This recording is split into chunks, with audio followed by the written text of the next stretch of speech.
mañana, momento perfecto para que usted de casita se me ponga muy cómodo, porque le traemos en estos momentos temas muy importantes en salud. Y quiero contarles que ya está con nosotros acá en casita el doctor Luis Ojeda.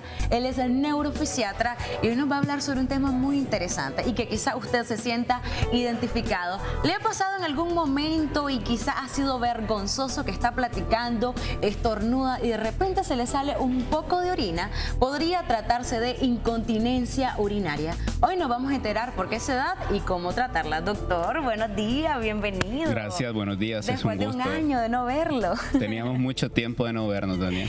Y muy importante, ¿verdad? Porque siempre nos trae esos temas tan interesantes y que muchos se van a sentir identificados. Doctor, me encantaría que empecemos definiendo qué es realmente la incontinencia urinaria. Ok, pues en términos sencillos, hablar de incontinencia urinaria y también aplicada al intestino para hablar de incontinencia fecal es una incapacidad para poder retener de forma voluntaria los fluidos corporales, en este caso orina o residuos como las heces. Ese es el término más sencillo. Para definirlo, ok, doctor, ahora muchos desde casita se preguntan, ¿a mí me ha pasado en algún momento y ha sido transitorio o quizá otras personas permanecen con este tipo de incontinencia y se preguntan, ¿por qué se da? ¿Por qué se nos sale el orín de manera involuntaria? Ok, hay diferentes causas.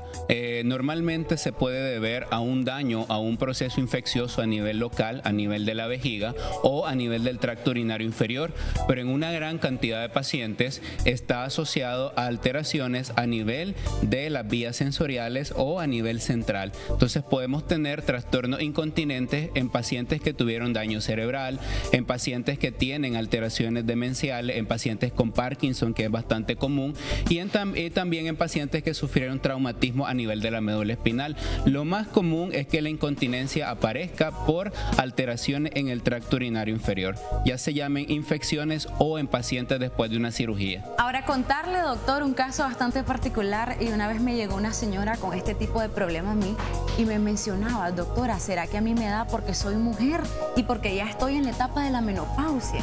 De hecho, las mujeres tienen un riesgo elevado.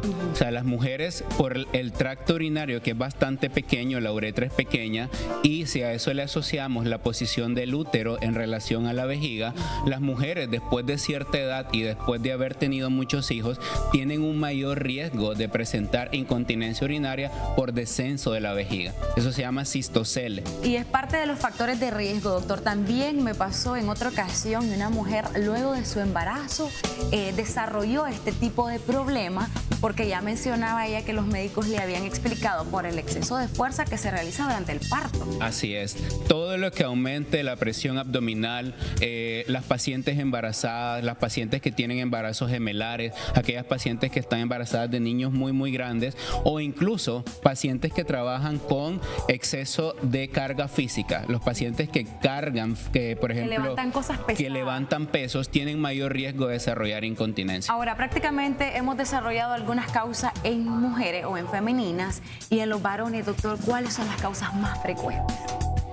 En los varones depende de la edad. En adultos jóvenes lo más común son la uretritis. Son varones que tienen infecciones a repetición, ya sea por transmisión sexual o infecciones del tracto urinario, y también es bastante común en los pacientes asociados a la enfermedad prostática. Muy importante definir las causas, ya sean femeninas, pero también en los pacientes masculinos. Y también quiero que en estos momentos, doctor, usted nos aclare que sí es cierto, algunos rumores que hemos escuchado algunas veces es que si la cafeína, el beber mucho café, el fumar, las bebidas muy dulces nos pueden hacer que desarrollamos este tipo de entidad.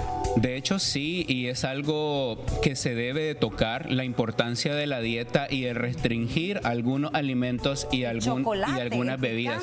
Sí, los taninos que están presentes en el té verde, la cafeína, también el consumir chocolates, el consumo del picante y el consumo de alimentos con altas dosis dosis de cúrcuma, por ejemplo, o que tienen demasiados condimentos, pueden exacerbar los episodios de incontinencia urinaria. Y aquí es importante, Dania, separar términos de incontinencia y urgencia, que muchas veces se confunden. Por ejemplo, ¿qué es la urgencia?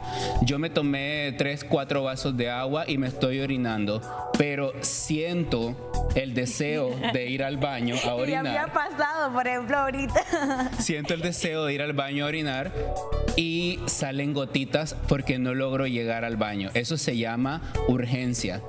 Pero la incontinencia como tal depende de los grados que el paciente pueda o no sentir para orinar. Son casos totalmente distintos, doctor. Son casos Ahora diferentes. La importancia, y me gustaría que hagamos hincapié ahí, porque hay personas que a veces se aguantan durante mucho tiempo para ir al baño. Hay personas que están trabajando o quizá están manejando, van en su vehículo y llevan hasta 3-4 horas con las ganas de ir al baño y no van. Entonces, y por ahí he escuchado el término que dicen, es malo aguantarse urinario. ¿Eso es cierto, doctor? De hecho, sí. No es para nada beneficioso retener la orina y evitar el deseo miccional, porque entonces le estás dando una información falsa a tu cerebro de que es normal que tu vejiga esté expuesta a presiones elevadas.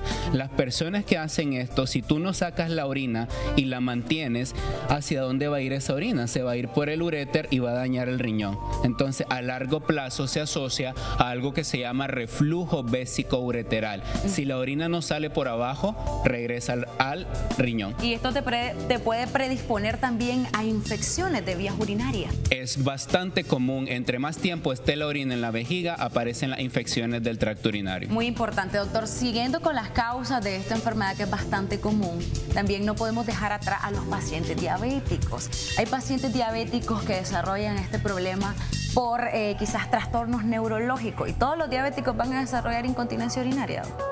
Un gran porcentaje de pacientes, probablemente más del 75% de los pacientes diabéticos van a tener trastornos urinarios y trastornos de la defecación, porque desarrollan algo que se llama alteraciones del sistema nervioso autonómico o disautonomía del paciente diabético. Entonces, el paciente diabético que no está controlado va a tener incontinencia. Ahora, un paciente con sobrepeso también es vulnerable, doctor, a presentar incontinencia urinaria. Claro, pacientes con sobrepeso, pacientes que tiene un gran volumen o una gran masa abdominal van a tener problemas de incontinencia. Ok, ¿y qué estamos viendo en pantalla, doctor? ¿Una especie de aparato? Ok, en pantalla estamos viendo esas sondas, son sondas para aplicación intracavitaria, que es lo que hacemos en NeuroCare. Es parte del tratamiento. Es parte del tratamiento. Los pacientes que tienen trastornos incontinentes severos, que realmente no sienten o el esfínter no tiene ningún tono, introducimos estas sondas intravaginales o intraanales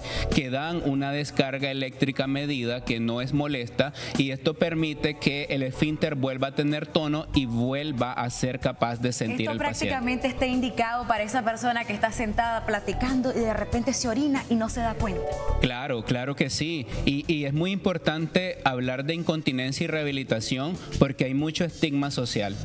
Uno no sabe, pero va por la vida mucha gente que utiliza pañal desechable o utiliza cótex o protector. Y les da mucha vergüenza, doctor. Y les da mucha vergüenza. Entonces la incontinencia se vuelve discapacitante. ¿Por qué? Porque dejas de hacer tus actividades sociales. Esto es parte, doctor, de esos tratamientos que están a la vanguardia hoy en día, y muchos se preguntan desde casita, ¿quién es el candidato ideal a utilizar este tipo de sonda para corregir este problema?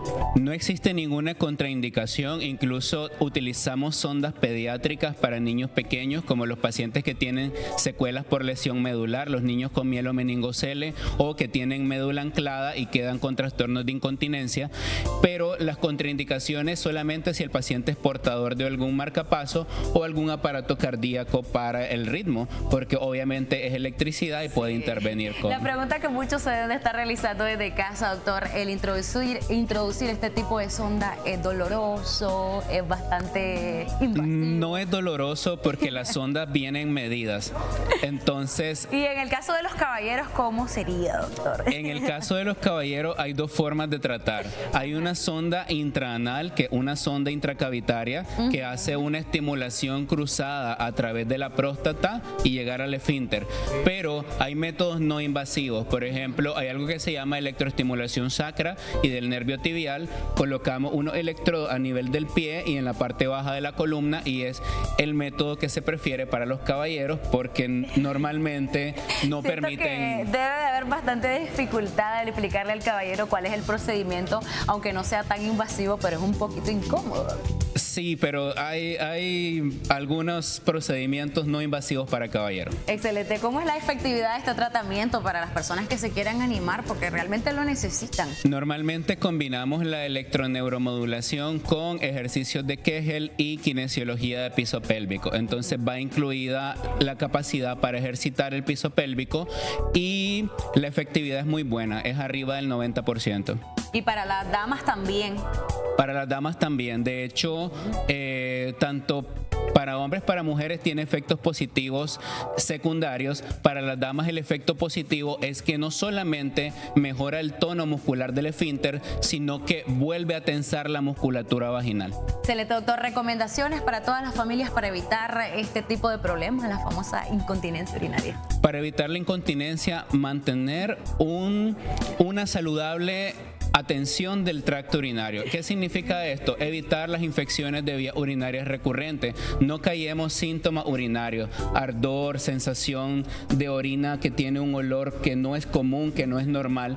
Hay que tratar, hay que acudir al urólogo, hay que acudir al médico especializado para poderlo tratar. Segundo, mantener una vida saludable, hábitos saludables, evitar el alcohol, la cafeína, evitar los alimentos que sean demasiado condimentados o demasiado picantes, y muy importante, al menos realizar un chequeo anual para ver cómo está el tracto urinario. Excelente, doctor. Para las personas que necesitan este tipo de tratamiento, nos regala sus datos, dónde está ubicado, su número telefónico, por favor. Claro que sí, las clínicas NeuroCare tienen la sede central acá en Managua, Oficentro Metropolitano, tercer piso, al número 8154-8738, pero ahora nos pueden encontrar también en Sébaco y a través de un convenio empresarial en Jalapa con Coespecializado y en Estelí con Mentes Conscientes. Ya expandiéndose en el país, doctor. Felicidades y bueno, muchísimas gracias por este tema tan interesante. Recuerden que la prevención es lo más importante. Bueno, doctor, lo esperamos más seguido, no se nos pierda tanto. Por acá vamos a estar los lunes si Dios quiere. Excelente, continuamos con más en Viva la Vida.